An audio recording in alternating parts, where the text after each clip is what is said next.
Hi friends, welcome to my channel Sairam competitive exams. ఇంకా channel ఎవరైనా subscribe చేసుకోకపోతే subscribe చేసుకోండి, లైక్ చేయండి, షేర్ చేయండి. ఈరోజు విద్యా ఉద్యోగ వార్తల గురించి తెలుసుకుందాం. 25 నుంచి డిఎస్సి హాల్ టికెట్లు, మార్చి 30 నుంచి ఏప్రిల్ 30 వరకు పరీక్షలు, 14 రోజుల పాటు 2 సెషన్ల నిర్వహణ. రాష్ట్రంలో 6,100 ఉపాధ్యాయ పోస్టుల భర్తీకి ప్రకటించిన డిఎస్సి 2024 పరీక్షల షెడ్యూల్లో స్వల్ప మార్పులు చేసినట్టు విద్యాశాఖ మంత్రి మంగళవారం తెలిపారు. డిఎస్సి పరీక్ష కోసం ఫిబ్రవరి 25 వరకు ఆన్లైన్లో దరఖాస్తులు స్వీకరించిన సంగతి తెలిసిందే.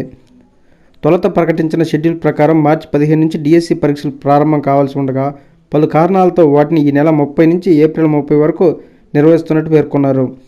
14 రోజుల పాటు 2 సెషన్ల పరీక్షలు ఉంటాయని, అభ్యర్థులు ఈ మార్పును గుర్తించాలని సూచించారు.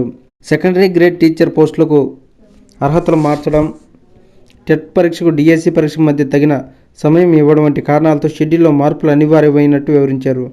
సెంటర్ను ఎంపిక చేసుకునేందుకు మార్చి 20 నుంచి వెబ్ ఆప్షన్ ద్వారా అవకాశం కల్పిస్తున్నామన్నారు. హాల్ టికెట్ను ఈ నెల 25 నుంచి డౌన్లోడ్ చేసుకోవచ్చన్నారు. 18 నుంచి ఒంటిపూట బడులు. రాష్ట్రంలో ఒంటిపూట బడులు ఈ నెల 18 నుంచి నిర్వహించాలని ప్రభుత్వం ప్రాథమికంగా నిర్ణయించింది. 15 నుంచి ఒంటిపూట బడులు పెట్టాలని ఉపాధ్యాయులు కోరుతుండగా 18 నుంచి పెట్టేందుకు నిర్ణయం తీసుకుంది. 24 మంది రచయితలకు సాహిత్య అకాడమీ పురస్కారాలు. స్వీకర్తల్లో పతంజలి శాస్త్రి.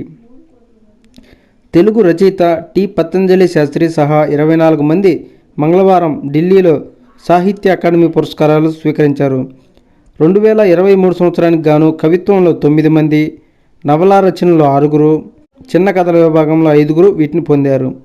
ఆంగ్ల రచయిత నీలం శరణ్ గౌర్, హిందీ నవలా రచయిత సంజీవ్ కూడా పురస్కారం స్వీకరించారు. ఈ సందర్భంగా జ్ఞానపీఠ గ్రహీత ఒడియా రచయిత్రి ప్రతిభార్య మాట్లాడుతూ, భాష అభివృద్ధి చెందనిది ఏ సంస్కృతి కూడా దీర్ఘకాలం మనజాలదన్నారు. పురస్కారం కింద ఒక్కొక్కరికి తామ్రపత్రంతో పాటు 1,00,000 చొప్పున బహుమతిని అందజేశారు.